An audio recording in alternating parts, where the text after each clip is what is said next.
Almost 6 months after the uprising in Bahrain, and the kingdom remains in turmoil. Reconciliation talks have made no progress. Foreign troops are still on Bahraini soil, and an independent investigation seems to be stumbling already. This is Inside Story.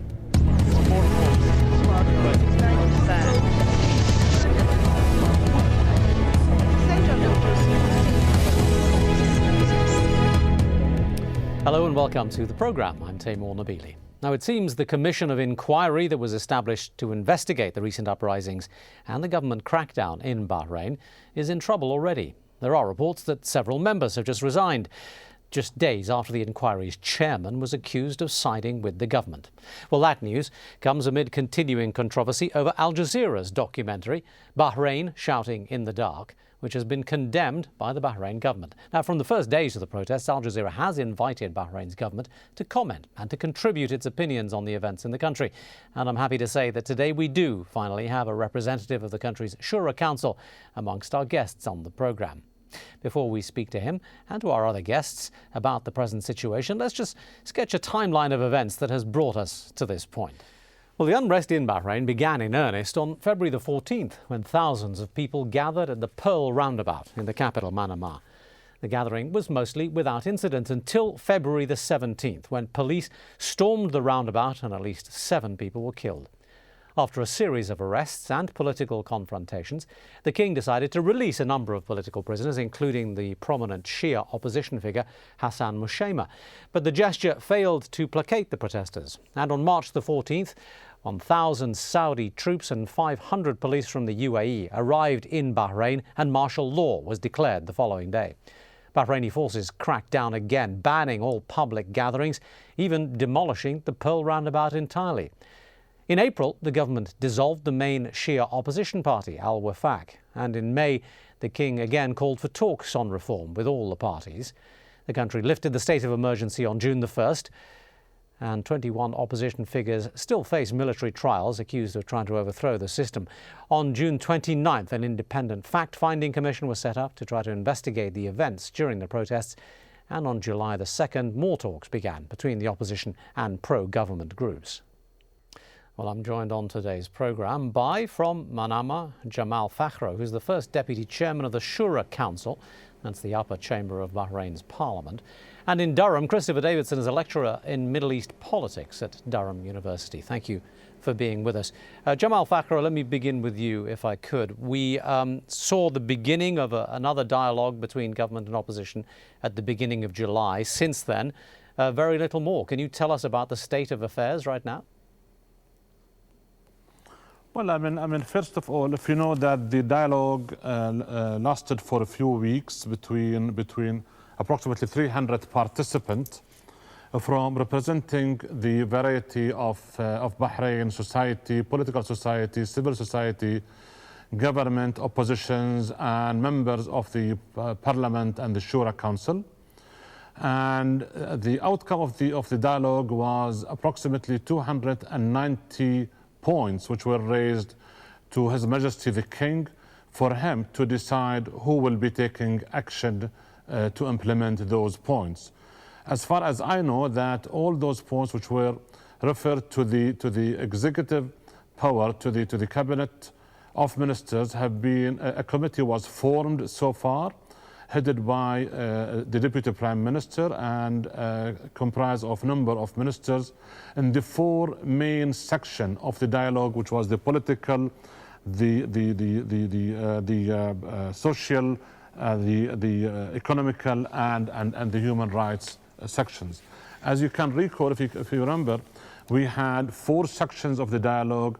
About 90 subjects were discussed within the dialogue, and we came up with about 290 points that we have agreed upon, and there are a number of points that were not agreed upon by the All right. Well, let me ask you this: when we heard the initial consultations that were held between the Crown Prince and the opposition and the Wefaq Party, and this was many months ago. There were essentially just 7 points that the opposition wanted to bring up. I'm wondering if these points were any part of the 290 that you say were agreed, and these points specifically were: they wanted an elected parliament, they wanted a government reflecting the will of the people, they wanted electoral constituencies that were fairly demarcated, they wanted the naturalization question to be addressed, they wanted financial and administrative corruption to be addressed, state property, and the sectarian polarization to be addressed. Now, those 7 points were the key ones that the opposition have wanted all along. Can you tell me whether those form part of the recommendations to the King from your recent meetings? Well, I can confirm to you, and it is very easy to go to the website of the National Dialogue. I tried doing that just now, actually, and it doesn't seem to be working. I don't know if it was my connection or whether it's been taken down. Definitely your connection, because I checked them this morning, it is working. So maybe something to do with your connection. But all these 7 points and another 284 points have been brought up to His Majesty the King. Some of them actions have already been taken. We know that ministers are meeting with their members of the ministries to take proper actions. Some of them will definitely be taken to the House of Parliament and the Shura Council, and some of them have already, His Majesty the King, have taken one major step, is to review the salaries of the employees of the government in Bahrain, and he have taken a decision to increase that salary in reaction to the recommendations of the dialogue. So steps have been taken. It will take some time, but definitely the government and the people of Bahrain are serious to make those changes. We'll come on to the issue of time, because time has been one of the major problems in this entire dialogue for about a decade now. But let me just ask you one quick question about the nature of the talks that were held, because the opposition, since those talks began, have said that they haven't had proper participation. In fact, only approximately 30 people out of the approximately 300 members of that dialogue were actually members of the opposition. So how representative of the problem are your 290 recommendations, do you think? Yeah. Well, first of all, let me comment on your first sentence when you say dialogue is late. It is it has taken a decade. This is absolutely not correct statement, because we started our dialogue 10 years ago. Well, sorry. Can I stop you there for a moment? Because I'd like to come on to this issue, and we will do that in a second. So just the issue of the composition of the talks that have been held since July. I just want to address that, because, as I say, one-tenth of that committee was actually members of the opposition. Yeah. So how representative are the recommendations? Well, the recommendations are representative of, I can assure you, the opposition who were at the meetings laid down their views. Most of their views have been taken, and this is the reason why the opposition stayed until the last day and the last minute of the dialogue, other than Al-Wefaq, who decided to quit. I don't know why. They didn't give a good reason for that. I don't care about it. But all the opposition parties, as you know, we have got in Bahrain, I think about 14 or 15 political society. 2 of them from the beginning decided not to participate. They are too small, and the others have been participating. Now, the political societies are not all the representative of Bahraini people. There are others in civil societies. There is the House of Representatives and the Shura Council and representative of the government. So everybody in Bahrain, or every single sector in Bahrain, were representative. We cannot have the 600,000 of Bahrainis in one room, but there were enough representatives, and we were listening to the opposition, what they were saying. A number of the recommendation, and if you go back to the list, number of the recommendation, including the election of the elected government, have been discussed and have been taken as one of the recommendations. Okay, there are lots of recommendations of the politicians of the opposition have been taken and have been accepted, and others definitely have not been taken. All right. Well, anyway, the 7 points which I have, which was referred to have been discussed in details, and those people have taken enough, I think, of the agenda of the opposition. As I say, I haven't managed to check your website, and it is in Arabic, so it would have taken us a while to chew through your 290 points if they're up there. So instead, let me. It is not our responsibility. That's fine. Let me see if I can get a perspective from Christopher Davidson in Durham. I don't know, Christopher, if you have seen the page in question and whether you've seen the propositions put forward and what you think about the makeup of that committee. What are your thoughts? Well, I've spoken to quite a few people about this over the past few days. The mood seems to be, to what extent is this national dialogue just some kind of window dressing exercise? After all, the Bahraini regime needs to give an impression to the region and the rest of the world that it's at least trying to get its house in order and trying to listen to some of the opposition voices. Let me interrupt for just a second, Christopher, if I could. I mean, we can question whether this is in good faith or not in a moment. But first of all, I just want to know whether you've seen the particular proposals put forward, these 290 points, and whether you think that they are a true representation of the entirety of the Bahraini community, as Jamal Fakhro has said. Well, I've trawled through some of them, and I think if they were all addressed, then certainly it would be setting Bahrain in the right direction. The question, as you alluded to earlier, is whether some of the key points, especially to do with the sectarian issues in Bahrain, are actually going to be properly discussed and debated. Have you had a sense from the people that you have spoken to that those conversations, those negotiations amongst the 300-odd people that were gathered were held in a circumstance where they thought that things were going to be implemented? Because some of the earlier conversations that were held by the Crown Prince and various members of various parties, they seemed to just be talking shops without any actual real power to make recommendations to the king or indeed to push anything forward. Yes, I think that's the consensus. This is a rather civilised, or perhaps in some occasions uncivilised, talking shop where, for starters, the opposition are not proportionally represented in the national dialogue. Secondly, those opposition elements that are featured in the national dialogue and able to discuss things, do they actually represent the protesters and the Bahraini youth on the street, and do they properly represent their demands? After all, of course, any opposition party that does take part may worry that it's going to be somewhat tainted by essentially entering into an agreement to discuss things with the regime, thus backing down on earlier demands for pushing towards constitutional monarchy and actually questioning the nature of the regime itself. Jamal Fakhro, let me put that to you. I mean, the composition of that dialogue is still a cause for concern for many people. And you said a moment ago you don't care why al-Wifaq dropped out, as if they weren't particularly relevant, and yet they represent an enormous constituency. Could you explain why you don't care about their absence? Well, let me tell you one thing. Now, al-Wifaq were invited exactly like any other political society. They were given 5 seats to represent them. Al-Wifaq tried to be more clever and decided to nominate one of those who were in the jail to be one of the members. So they have lost one of the seats. Al-Wifaq, when they came in, they were participating in the first 2 sessions that I have attended very well. And just overnight, they decided to quit. Maybe they didn't like the discussions because we are really coming to some excellent conclusions. We are addressing some of the major points and the decisions. We're really going into the right direction. Maybe they want to continue to represent the opposition. I don't know. But let me tell you one thing. Funny enough, I was reading an interview with Abdul Jalil Khalil, one of the prominent members of Al-Wifaq. Yesterday he was calling for a second round of dialogue. Now, I don't know why he didn't participate in the first round of dialogue.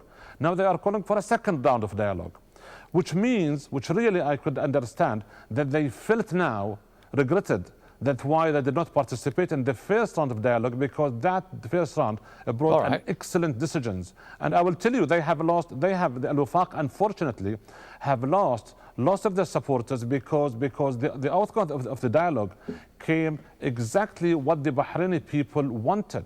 They wanted prosperity, they wanted to calm the street, and they wanted a better life for Bahrain and democratic life. Christopher Davidson, let me put that to you. I mean, have you any idea about this second round of dialogue? I'm not quite sure what the details of that. Have you heard of this, and is it significant? Well, I'm not sure it'll really be that significant. Al-Wafaq, for example, are playing a very careful game here at the moment. On the one hand, the closer they get involved in any state-sponsored dialogue discussions like this one, they can lose supporters. Equally, they themselves have a past, of course, of being part of the establishment in many ways, given that they were tolerated opposition. So they're going to have to play this one extremely carefully. Meanwhile, other elements of the opposition, which call for outright regime change and, at the very least, a move to constitutional monarchy, proper constitutional monarchy that is, will simply boycott these dialogues, even if it's a second round or a third round. As long as it's state-sponsored, it will have no legitimacy in their eyes. After all, if they get involved, they'll be doing business with a regime that has had no problem in using tear gas ammunition on the population and rounding up dissidents. Jamal Fakhro, I mean, you say that Al-Wafaq was trying to be clever, as you put it, by nominating one of their representatives as somebody who's in prison. But surely they're not being clever. Surely part of this whole thing and the whole conversation that should be going on right now, if reconciliation is to be achieved, is that those political prisoners that were arrested should, in fact, be either released or given a proper civilian trial. Well, as you know, these political prisoners have received the first sentence have been issued. They have the right now to appeal, and all the appeal will take place in civilian courts. And I'm sure they are preparing their appeal, and it will be presented to the court at the right time. Now, let me tell you one thing. But the reason I ask is because your presentation seemed to suggest that as Christopher Davidson was sort of making the point there, that the entire process seems to be one that's imposed and controlled by the existing regime. And so the ability of those people who want change seems to be severely circumscribed by the entire process itself. Well, the only way that you can affect change is by participation. You can't sit home and say, I want to affect change. Or you cannot go and do demonstrations in the road, my friend, and say, I want to have peaceful change. Dialogue is the name of the game. Unfortunately, Al-Wafaq decided not to participate. This is, as I said, up to them. It was sorry that they didn't participate. As I said, in the two sessions I have attended where the Wafaq was there, they were presenting some good ideas, and we have, in those sessions, taken those ideas, and some of them have been accepted and approved. So it was wrong of them not to participate there. All right. Well, let's now, in which case it's probably time. It's probably time to bring up the issue that you wanted to talk about a moment ago, and that is the timeline that's been involved here and the history of this reform process. And let me begin it with Christopher Davidson, if I could, and give us a little bit of history on this, because Mr. Fakhro is there talking about Al-Wafaq refusing to participate, but this didn't begin in February of this year, did it? I mean, even in February, Al-Wafaq was speaking to the king 2 days before the people even turned up in Manama at the Pearl Roundabout. And in fact, it's been going on for a number of years. So at what point do you think we are in this timeline of reform? And is there any reason for the protesters now to believe that this particular process is going to move any faster than everything that's gone before? Well, yes, I think dialogue is not necessarily the name of the game at the moment. If the Arab Spring movements elsewhere in the region have taught us one thing, it's that any kind of state-sponsored change or discussion won't necessarily be entered into by the people who believe that they can enact some real change by getting out onto the street, producing their own manifesto and reaching out to the international community to make them aware of their plight. As you mentioned, before the Arab Spring even began and before the first major protest began in Bahrain this year, Al-Wafaq was willing to do business with the regime, sit in parliament. It was no longer boycotting it.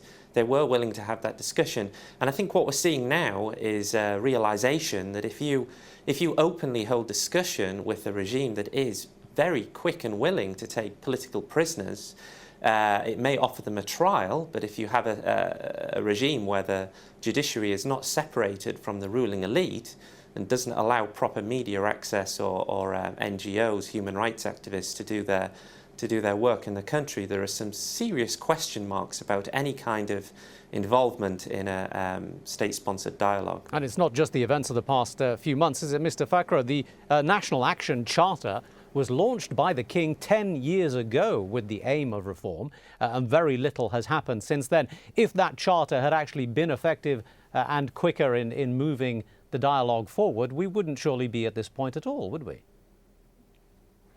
Well, let me first of all respond to Mr. Davidson. I mean, when he was saying that there is no segregation of power between the three powers in Bahrain, this is totally not true and not acceptable statement, because everybody would definitely say the contrary of that. Then he speak about the participation of NGOs and civil societies.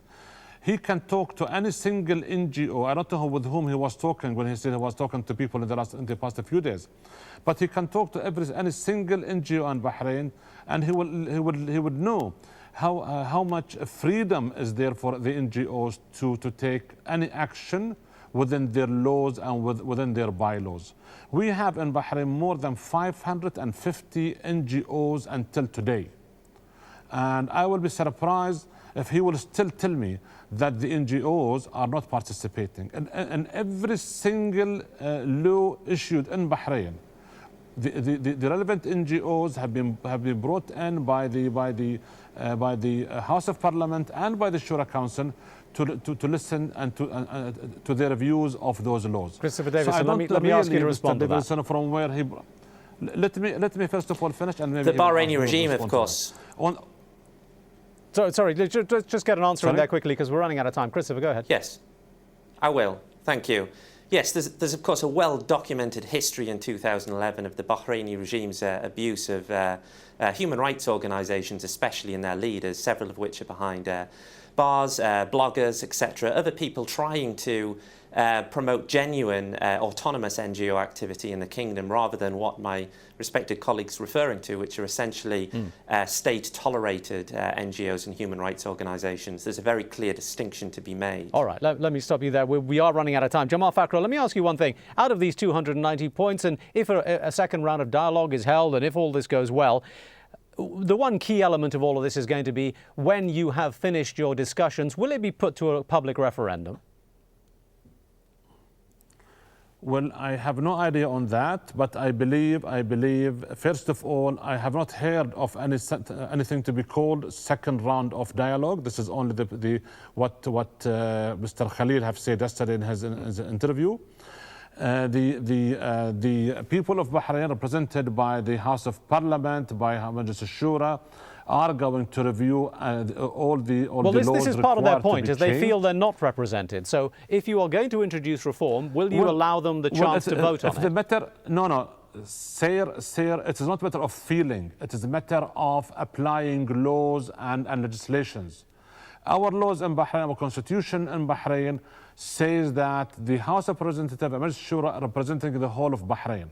Now, for 10 or 15 or 20 people to say no, this is up to them.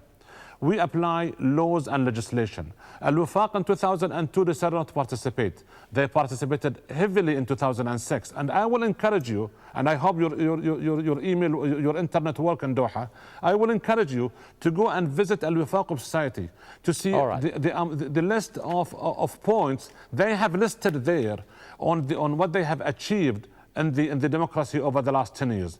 It is amazing list what we have achieved. We are not talking about just converting into democracy. We have been doing this for the last 10 years, and it is a continuous change. Okay, we will not stop, and the dialogue will not stop. We are unfortunately out of Yeah. time. Let me just give one final word to Christopher Davidson. Is it amazing what's been achieved in this regard in the past 10 years in Bahrain? And do you think any reform can actually have any validity if it's not given the sanction of the people in a referendum? No, I think very little's been achieved over the last decade. The regime now, of course, has allowed the sectarian issue to become a pivotal point, and it'll be very difficult to get around that in the future. Just one final comment, really. I don't think we should get too hung up on Al-Wafaq's actions or inactions, because the big question we should really think about is to what extent does such a long-standing political party actually really represent the genuine interests and demands of most of the Bahraini protesters. All right.